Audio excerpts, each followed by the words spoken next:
part one of this series was about learning to see in motion, working with limitations and letting go of control.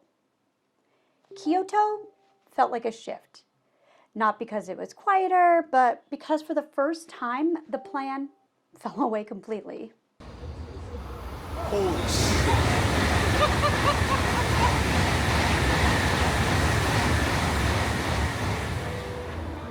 The Shinkansen bullet train carried us across Japan in minutes. A brief pause along the way at Suzuka, then suddenly, Kyoto. Kiyomizu Temple was our introduction to Kyoto. The streets leading up were tight, buses and cars inching past each other, people moving shoulder to shoulder, all of us carried forward by momentum.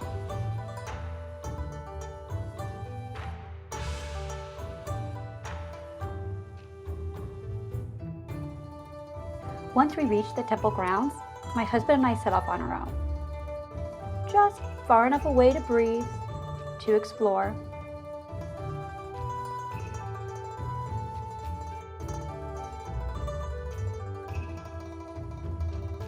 Kiyomizu Temple reveals itself slowly in worn woods, in quiet corners that ask you to lower your voice, in shadows beneath the eaves, where craftsmanship becomes something more you feel, not just see.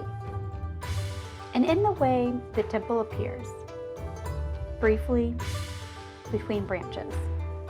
Not announced, just there.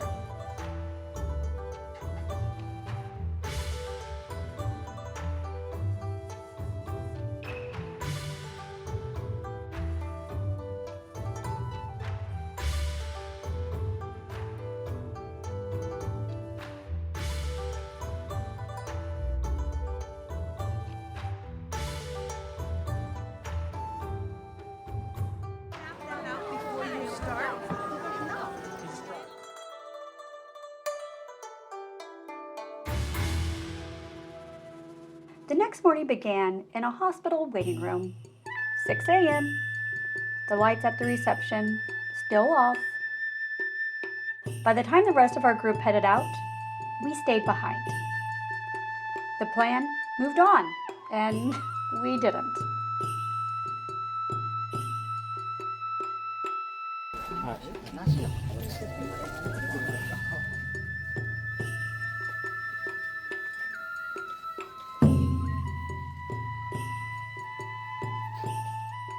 And with nowhere we had to be, the city met us on its own terms. On the way back to the hotel, we passed the Nishi-Hoganji Temple, a place we hadn't planned to visit,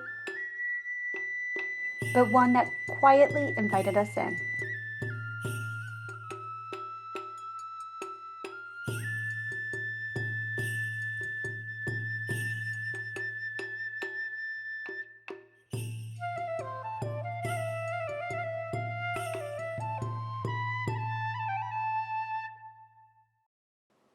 Later, while my husband rested, I headed back out on my own.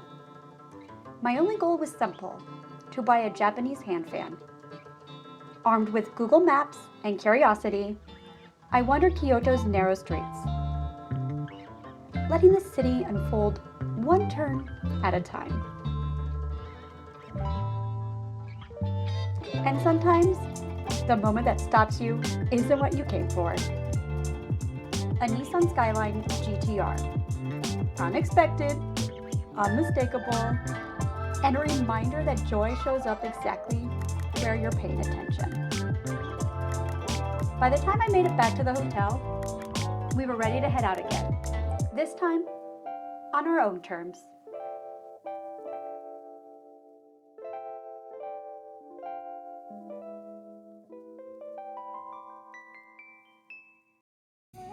We reached the Arashiyama bamboo forest late, after the crowds had mostly moved on. The light was low, the forest cool and shadowed, the bamboo rising overhead. A higher ISO, a steady hand, letting the camera see what my eyes already had.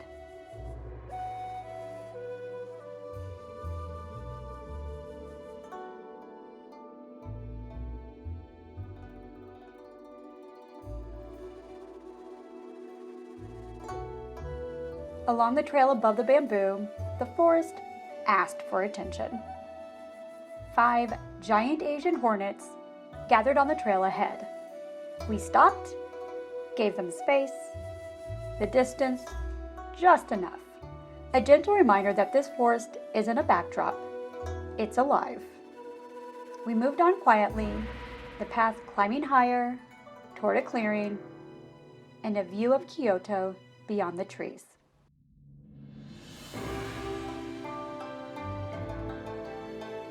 The next morning, we rejoined our group at Fushimi Inari Shrine. Vermilion gates rose ahead of us, repeating, narrowing, pulling the eye forward. Each torii gate marks an offering. Placed here over generations, a path built slowly, one step at a time. We arrived early enough to begin before the crowds fully gathered. Even then, patience was definitely part of the process. Waiting, letting space open between the moments. The shrine wasn't just the gates. Just off the main path, boxes carved in stone, smaller torii gates stacked by hand, offerings made quietly, asking you to slow down and look closer.